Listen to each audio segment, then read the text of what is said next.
These teeth belong to a person who lived 3,000 years ago in Egypt. Look how they use gold to hold their teeth together. It is one of the simple examples of how materials can be used to solve our medical issues. In 2023, we can make them really smart. So this is the dumbest biomaterials in the world, and they're no longer sufficient for biomedical applications. But what it means for a material to be smart, and how we can use them to help our regeneration.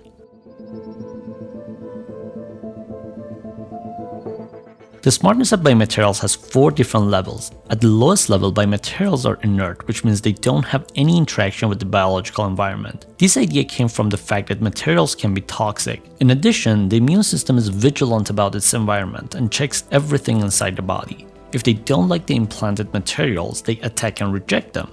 So for a long time, scientists have loved inert biomaterials because they help to solve many health problems. Dental and hip implants, heart valves, stents, and contact lenses are inert biomaterials. The smartness of biomaterials increases if they have active interaction with the environment. These biomaterials can only send one-way signals, which can influence regeneration. We can load biomaterials with the specific signaling molecules, and after implantation, loaded molecules are released with the degradation of biomaterial structures. These molecules can affect signaling pathways that promote regeneration. For example, they can release a biomolecule to change the polarization of macrophages from inflammatory or M1 macrophages to regenerative or M2 macrophages. The other way is to engineer the bulk and surface properties of biomaterials. The cells can understand these features and they would change their behavior.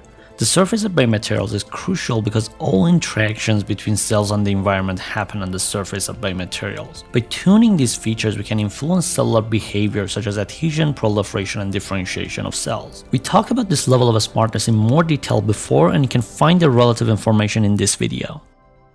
A smarter biomaterials can sense a specific stimulus inside or outside of the body. In response, they initiate a specific function.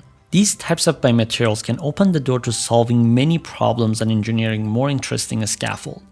If you make a scaffold outside of the body, it requires surgery for implantation. However, we can design an injectable scaffold which can start a gelation process at body temperature. Therefore, they can release a certain molecule and they can act as a 3D substrate for the attachment of the cells. One of the most investigated materials for this application is called polyene isopropyl acrylamide, or NIPAM. It has an amphiphilic nature, and above a specific temperature, it goes through a phase transition, which I think deserves its own video.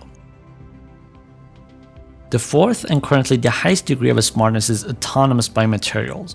They sense multiple stimuli and choose between different functions. In other words, they can adapt to the physiological situation. In this amazing paper, the authors develop a chemistry-based approach to create multi-stimuli responsive hydrogel platforms that have the ability to simultaneously sense multiple biologically presented inputs and follow a user-programmed Boolean logic-based algorithm to provide a functional output. For example, a specific hydrogel loaded with 2 different signaling molecules can choose and release those molecules based on different factors in the environment. Another example, self-adapting hydrogel was developed that understands the early and late stage of stem cell differentiation and responds based on that to help tissue maturation. I will explain those scaffolds in more details in future videos, but until then, thank you for watching.